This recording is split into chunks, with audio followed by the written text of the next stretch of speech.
Hello प्यारे बच्चों, कैसे हैं आप सब। आई होप कि आप सब बहुत बढ़िया हैं। आज हम करने वाले हैं लर्निंग आउटकम पे आधारित जो आपको गैप सामग्री दी गई है कक्षा 8 की सामाजिक विज्ञान का थर्ड लेसन। डिस्क्रिप्शन में लिंक मिल जाएगा, वहां से जाकर आप अन्य लेसन को भी देख सकते हैं, हिंदी इंग्लिश है ना, मैथ के। चलिए बच्चों शुरू करते हैं। इस लेसन में आपको जो दिया गया है कि प्राकृतिक आपदाएं, बाढ़, भूकंप, भूस्खलन, अन्य तरह की आपदाएं जो है किस प्रकार से आती हैं। ठीक है, तो पृथ्वी पर क्या बदलाव हुआ है दशकों में, जो आज है वो कल नहीं था। तो इस तरह से इनको चैप्टर में बताया गया है और इन बदलावों के कारण क्या क्या पृथ्वी पर स्थलाकृतियाँ बनती हैं, बदलाव बनते हैं, वो सब हमें इस चैप्टर में देखने के लिए मिलेंगी। चलिए बच्चों शुरू करते हैं इस चैप्टर के क्वेश्चन आंसर। और वीडियो को लाइक चलो सब्सक्राइब करें और वीडियो की क्वालिटी इंक्रीज कर लें जिससे आपको साफ दिखे, क्योंकि बच्चे बोलते हैं कि सर क्लियर नहीं दिख रहा है। पहला क्वेश्चन जो है आपकी किताब में होगा, पृथ्वी की सतह पर अपर्दन और निक्षेपण से, यानी अपर्दन जल अपर्दन है ना, मृदा और वायु अपर्दन से इस तरह जैसे डेल्टा बनता है। डेल्टा जो है नदी से बनता है, नदी पानी से। छत्रक सेल जो है रेगिस्तान में बनते हैं। तटीय मेहराब समुद्री तरंगों से बनते हैं और घाटियाँ जो हैं वो बनाई जाती हैं जल अपर्दन से। ठीक है बच्चों, तो इसमें आप 4 प्रकार की भर सकते हैं। क्वेश्चन नेक्स्ट क्या है, देखो क्वेश्चन नेक्स्ट में आपको दिया गया है, निम्नलिखित को सुमेलित करें, मतलब आपको सही जोड़ी बनानी है। तो छत्रक सेल को मिला देंगे पवन के अपर्दन से। ठीक है, जो पवन के यानी हवा के, वायु के अपर्दन से बनता है। स्टैक जो है समुद्री तरंगों के अपर्दन से बनता है। जलप्रपात आप जानते हैं झरना, ठीक है, नदी के अपर्दन से बनता है। और डेल्टा जो है नदी के निक्षेपण से बनता है। यू आकार की घाटी जो है हिमानी के अपर्दन से बनती है। क्वेश्चन नंबर 3, दी गई स्थलाकृतियों को सारणी के अनुसार अपर्दनकारी शक्तियों का नाम लिखकर वर्गीकृत करना है। देखो, नदी के अपर्दन से बनता है जलप्रपात, ठीक है बच्चों। और समुद्री तरंगों के अपर्दन से बनता है समुद्री गुफा। और समुद्री तरंगों के अपर्दन से बनती हैं पुलिन। ठीक है, और स्टैक का निर्माण भी समुद्री अपर्दन के द्वारा होता है।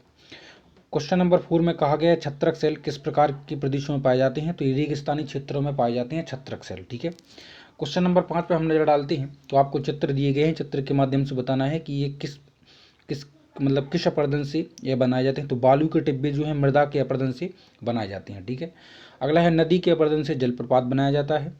डेल्टा जो है नदी के निक्षेपण से बनते हैं। और समुद्री तरंगों के अपर्दन से बनते हैं स्टैक। ठीक है, नेक्स्ट क्वेश्चन है क्वेश्चन नंबर 6, तेज गर्मी के बाद बारिश का होना सुकून देता है। ठीक है, लेकिन जब यही बारिश अति वर्षा में बदल जाती है तो किसका स्वरूप ले लेती है। तो इसका सही आंसर है यही बारिश प्राकृतिक आपदा बाढ़ का रूप ले लेती है। ठीक है बच्चों, अगला क्वेश्चन है क्वेश्चन नंबर 7, यदि आप विद्यालय की बाल कैबिनेट के प्रधानमंत्री हैं तो भूकंप के बचाव से आप छात्रों के अन्य लोगों को क्या बताएंगे। देखो हम क्या बताएंगे, मैंने इसमें लिखा है, घर में किसी मजबूत फर्नीचर के नीचे बैठें, चेहरे को ढक कर रखें, ढक लिखा है ना, ढक कर रखें। और सिर बचाएं, घर के अंदर ही रहें, बिजली कनेक्शन बंद कर दें, ऊंची इमारतों बिजली के खंभों से दूर रहें।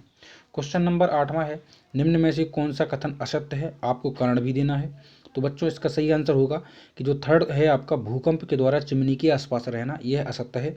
कारण इस प्रकार से लिखा है, इस पर आप टिक कर दें थर्ड वाली पर। भूकंप के दौरान चिमनी के आसपास रहना सही नहीं है, क्योंकि चिमनी ऊपर भी गिर सकती है। क्वेश्चन नंबर 9 है, पृथ्वी के अंतर्जनिक बल, मतलब अंतर्जनिक जो पृथ्वी के अंदर घटे जाते हैं, सतह के अंदर, जमीन के अंदर, अंतर्जनिक बल द्वारा होने वाली आकस्मिक गति से कौन सी घटना होती है। तो आप लिखेंगे भूकंप, ज्वालामुखी, भूस्खलन या सुनामी जो है अंतर्जनिक बलों के द्वारा होती है। ठीक है, प्रोजेक्ट कार्य में सबसे पहले आपको एक प्रकार का एक सूचना दी गई है, नोटिस दिया गया है, इसको आपको अरेंज करना है अकॉर्डिंग टू सूचना। ठीक है, कि क्या पहले ही हो सकता है। ठीक है, तो बच्चों पहला जो है भुज में भूकंप के झटके, यह आपको पहला करना है। स्कूल सर्वाधिक प्रभावित, भुज में निराशाजनक राहत, भुज की तबाही, शहर में आग। ठीक है, मुख्यमंत्री की केंद्र से अपील और भूकंप प्रभावित क्षेत्र में आपातकाल की घोषणा जो है सबसे आखिरी में की गई। अगला है, कल्पना करें कि यदि आप घर में या स्कूल में हैं और अचानक भूकंप आ जाए तो आप अपने अन्य बचाव के हेतु क्या करेंगे। तो देखो, लोगों से हिम्मत रखने के लिए है ना, और अफवाह पर ध्यान न देने के लिए कहेंगे। मकान या कक्षा से बाहर निकलकर खुले में आएंगे। घर की सभी बिजली के स्विच को ऑफ कर देंगे। कमरे के दरवाजे और खिड़कियों को खुला रखेंगे। अगला क्वेश्चन है, यदि आपके क्षेत्र में बाढ़ आई है तो आप क्या नहीं करेंगे। ये बोला क्या नहीं करेंगे। ठीक है, तो बहते पानी में नहीं उतरेंगे, पहली बात हो गई। पानी से डूबे रास्ते में गाड़ी नहीं चलाएंगे। गिरे हुए बिजली के तार से सावधान रहेंगे। कीड़े मकोड़ों से भी सावधान रहेंगे, क्योंकि बाढ़ के पानी में कीड़े मकोड़े भी आ जाती हैं साथ में। किसी भी मददगार को अनदेखा नहीं करेंगे, यानी कोई अगर मदद के लिए पुकार रहा है तो उसको भी हमें मदद करनी चाहिए। ठीक है बच्चों, नहीं पहले अपना बचाओ फिर हम दूसरों को बचाएंगे। अगला क्वेश्चन है, दिए गए चित्र को ध्यान से देखें कि यह जो है किस प्राकृतिक आपदा का चित्र है।